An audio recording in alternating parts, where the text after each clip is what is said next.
मैं ग्राम बलारपुर से रहने वाला हूँ। मेरा देखा है तो मेरी जो लाइफ है थी वो एकदम नॉर्मल परिवार से था, एकदम गरीबी स्थिति थी। मेरी 4 बहनें थी, 1 भाई था। तो सभी पढ़ते थे तो पता है कि पढ़ाई में तो पैसा खर्च होता है, तो इतना ज़्यादा पैसा भी नहीं था। और देखा जाए तो मैं भी 2011 में मैंने पढ़ाई बंद कर दी, क्योंकि स्थिति इतनी ख़राब थी। भैया पढ़े थे, 4 बहनें पढ़ी थी, तो इसमें क्या कि पैसा ज़्यादा हुआ था, तो मुझे समझ आई थी कि पैसा ज़्यादा खर्च हो रहा है। तो मैंने 2011 में अपनी पढ़ाई बंद कर दी थी, यानी कि 8th क्लास पास किया, वो उसके बाद में बंद कर दी थी। तो सोचा था कि ना हो तो काम पे चला जाता हूँ।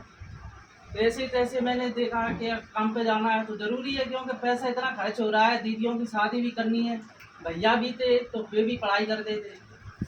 देखा तो मैंने काम पे गया था, तो ऐसे काम जो काम वाले जाते उन्हीं के साथ में चला गया। मैं फर्स्ट में गया था दिल्ली, तो दिल्ली में गया तो गजब का काम था। तो जैसे दिल्ली में देते हैं कि छोटे बच्चों को क्या कि पुलिस उठा के ले जाती है काम करते समय, तो मेरे को क्या है ऐसे बोनी रखी थी, बोरी वगैरह उससे ढका दिया जाता था, क्योंकि छोटा देख के वो क्या ले जाते थे, क्योंकि छोटे बच्चों का लागू नहीं है काम करना।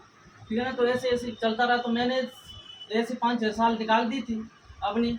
तो दीदी की शादी हुई थी, तो उनको जैसे भैया भी सेट हो गए थे, ऐसे प्राइवेट लाइन में डॉक्टरी सीखी थी उन्होंने।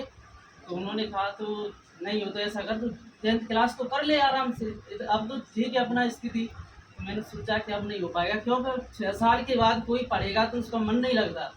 तो मैंने सोचा कि तुम बोल रहे हैं तो ठीक है, पर मेरा एक ही रीज़न था, अगर मैं 10th में पास हुआ तो आगे के लिए पढ़ूंगा, नहीं है तो कोई दिक्कत ही नहीं है, मैं जरा जो काम कर रहा हूँ वही करूँगा। कि ठीक है तो पढ़। तो मैंने मेहनत की, देखा मैंने, कहने का मतलब घड़ी को नहीं देखा था। जब मैंने 10th में पढ़ाई की तो मैंने घड़ी को नहीं देखा था। मैं ये नहीं सोचा था कि 9 बज गए तो सो जाओ 10 बजे, पर मैंने बिल्कुल टाइम नहीं देखा था। जब भी जगता तभी पढ़ाई, ओनली पढ़ाई। तो ऐसे ऐसे मैंने पास भी किया था फर्स्ट में 6 साल के बाद में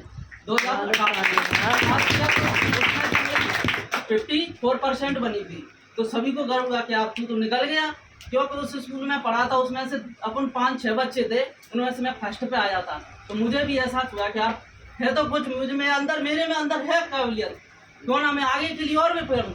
तो ऐसे ऐसे मैंने सोचा था मैंने एग्रीकल्चर लूँ, तो मेरे माइंड में गुस्सा था कि एग्रीकल्चर लेने के बाद मुझे AGBSC करना है, क्योंकि अपने जैसे जैसे भैया का भी जो काम था डॉक्टरी का, ऐसे ऐसे उनका अच्छा सा चलता रहा। और मैंने सोचा कि चलो एग्रीकल्चर लेते हैं। तो जैसे एग्रीकल्चर लिया, लक्ष्य कोचिंग थी जोरा में, राकेश सर पढ़ाते थे, वहाँ पे मैंने अच्छे से पढ़ाई की थी। जिन लोगों को जो 12th थे वो मेरा 11th था, पर मैं उनसे कह देता कि तुम मेरे से कंपटीशन करके दे लो। भैया भी पढ़ते थे साथ में, उनसे सबसे बोल दिया था कि तुम मेरे साथ कंपटीशन करके देख लो किसके ज़्यादा नंबर आते थे। तो सर को भी लगता था कि तेरी ज़्यादा है, क्योंकि मुझे पता था मैं बिल्कुल उनको जो समझाते तो उन्हीं पे ध्यान देता, बट रटने का काम नहीं करता था। तो ऐसे मैंने 12th पास किया था, उसमें परसेंट बनी 81% बना दी। जिंदगी में मेरे अंदर कुछ कॉन्फिडेंस है, तो सोचा था आगरा से चलूं। तो आगरा में मैंने AGBSC करी, तो फर्स्ट में देखा तो वैसा लगा था कि पैसा तो इतना लग रहा है, पर पैसा तो खर्च होता ही होता है पढ़ाई में, पर हमें आगे के लिए कुछ ना कुछ बड़ा जरूर मिल सकता है। तो देखा था तो उसमें सोचा, तो फर्स्ट में तो जैसे कि फर्स्ट में पेपर दिया तो इसकी जानकारी नहीं थी, मुझे बिल्कुल जानकारी नहीं थी किस तरीके से पेपर दिया जाता।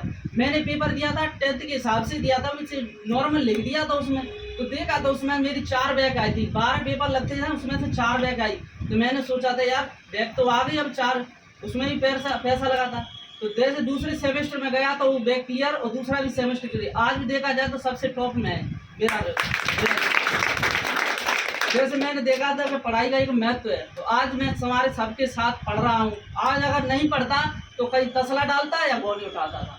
तो सबसे ज़्यादा जो महत्व रहता है वो कहीं का रहता है पढ़ाई का। पढ़ाई से हमें इज्जत मिलती है, सब चीज़ की वैल्यू रहती है पढ़ाई से। अगर पढ़ाई नहीं करोगे तो आपका कोई इज्जत नहीं रहेगी। जैसे कि सर बोल रहे थे कि जिसकी जो इज्जत रहती है उसी को यानी अच्छा माना जाता है, अच्छा माना जाता है। क्योंकि अगर देखा जाए तो जो बर्गर होता है अगर वो समोसे की तरह बिकने लगा तो उसकी कोई वो होती है, वैल्यू नहीं होती है। तो इसी तरह हमें क्या बर्गर बन के ही रहना है हमेशा से, क्योंकि वैल्यू रखनी है तो पढ़ाई जरूरी है। जय हिंद।